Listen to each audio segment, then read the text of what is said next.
Bismillah. Assalomu alaykum va rahmatullohi va barakatuh.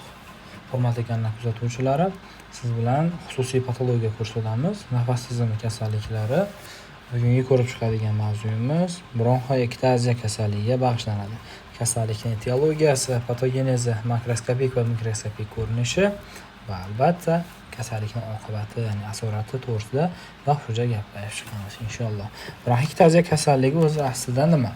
Bu kasallik asosan o'sha bronx va bronxiolalarni, aynan bronx va bronxiolalar yo'llarini ma'lum bir sohalarini, hammasi emas, ma'lum bir joylarini silindrsimon holatda yoki xaltasimon holatda kengayib qolishiga nisbatan aytiladi. Buni qisqa qilib tushuntiradigan bo'lsak, mana bu bronx deb oladigan bo'lsak, mana bosh bronxlar deylik.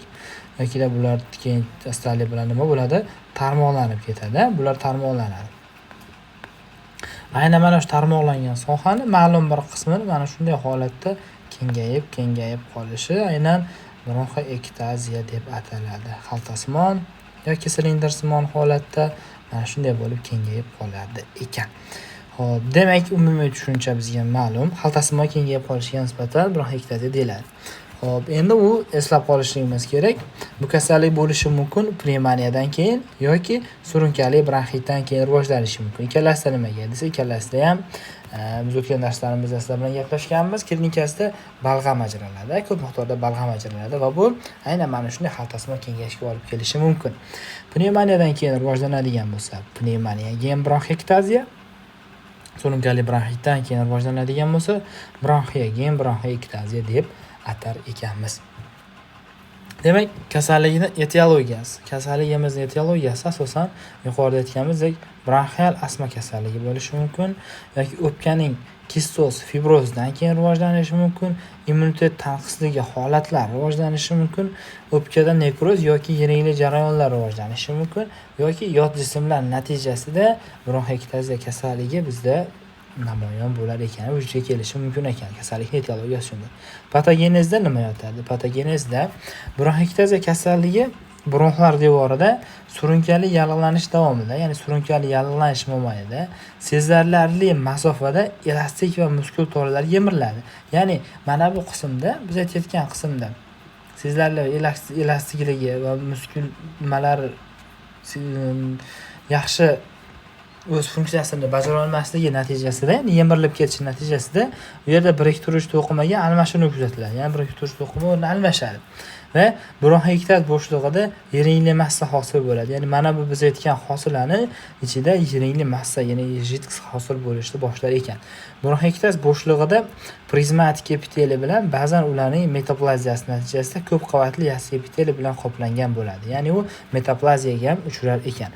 Bronxoektaziyaga yaqin turgan o'pka to'qimasi keskin o'zgargan bo'ladi. Ya'ni biz alveolalarda ham bo'ladi-dek, bu yerda nima rivojlanadi desak, o'pka to'qimasi rivojlanadi. Aynan bronxoektaziyaga yaqin bo'lgan joydagi o'pka to'qimasida bir muncha o'zgarishlar ham rivojlanar ekan.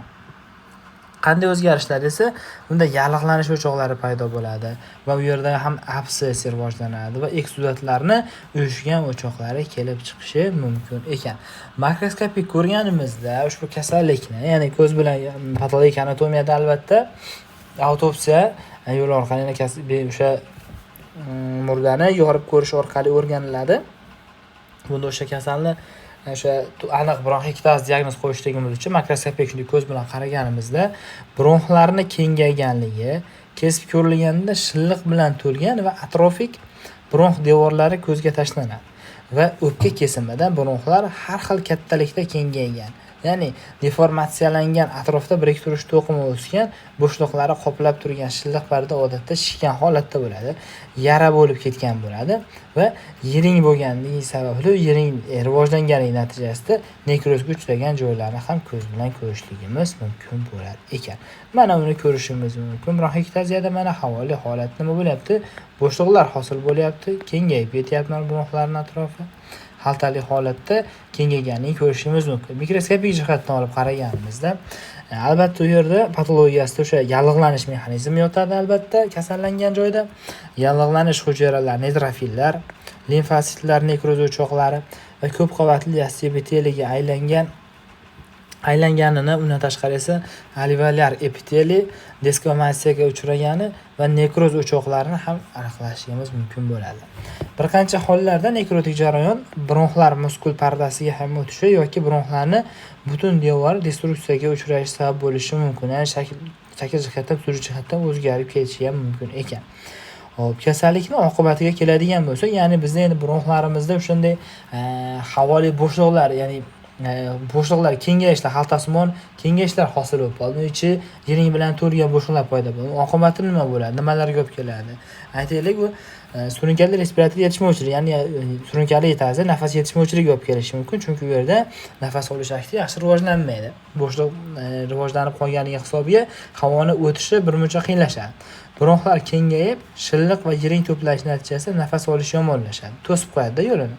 Pnevmoskleroz rivojlanishi mumkin, ya'ni qattiqlashib ketishi mumkin. Bu nimani tagi ostida mexanizmda nima o'tadi desa, o'pkada biriktirish to'qima rivojlanadi. Ya'ni ortiqcha rivojlanish natijasida elastiklik yo'qolib ketadi va u pnevmoskleroz, ya'ni qattiqlashib qolar ekan. O'pka yurak yetishmovchiligi, ya'ni korpulmonar rivojlanishi mumkin. Bu endi uzoq davom etadigan bo'lsa, ya'ni uzoq davom etib gipoksiya va o'pkada qonunlanish buzilishi tufayli o'ng qo'rincha gipertrofiyaga uchraydi. Ya'ni ko'p kislorodga bo'lgan talab ortib boryapti yuragida, ya'ni gipoksiya holati kuzatilyapti organizmda va endi u ko'proq qon yetkazib berish natijasida o'sha o'pkaga boradigan, o'ng qorinchadan chiqadigan tarmoqlar gipertrofiyaga uchraydi, zo'riqib ishlaydi va miyagen tanagen dilatatsiya kuzatilishligi mumkin. Ya'ni miyagen va tanagen dilatatsiya kuzatiladi. Bu o'pka yuragi haqida ham video darsligimiz mavjud. Keyingi mavzularda gaplashib chiqamiz va amiloidoz rivojlanishi mumkin. Hop, bunda endi uzoq davom etgan yog'lanish jarayonlari oqibatida organizmda patologik oqsillar to'planishi mumkin. Ya'ni amiloidoz rivojlanishligi uchun mukopolisaxaridlar va anomal oqsillar birgalikda amiloidni hosil qiladi. O'shanga nisbatan aytilyapti, patologik oqsillar, anomal oqsillar qo'shilib birgalikda amiloidozni hosil qiladi. Bu esa buyraklarda, taloq va boshqa organlarga zarar yetkazishi mumkin. Aynan mana shu amiloidimiz buyrak, taloq va boshqa organlarda to'planishi mumkin ekan. Bugungi darsimiz aynan mana shulardan iborat. Keyingi darsda ko'pki emfizemasi haqida gaplashar ekanmiz. Hop, demak, biz sizlar bilan bugun bronxektaziya kasalligini qisqacha nima ekanligi, kasallikning etiologiyasi, patogenezi, makroskopik, mikroskopik ko'rinishi va kasallikning oqibati, ya'ni asorati haqida qisqacha gaplashib chiqdik. Video darslikdan aynan mana shunday ketma-ketlikda kichik darslik qilishga harakat qilyapmiz iloji boricha, ya'ni kuzatuvchi, foydalanuvchi zerikib qolmasligi uchun bitta kasallikni olasiz, video darsligini ochib, konspektlashtirib o'qiysiz. Zo'r yaxshi tushunasiz. 1 soat, 2 soatli videolardan hozirgi talabalar, shaxsan o'zimiz ham zerikkanmiz to'g'risi.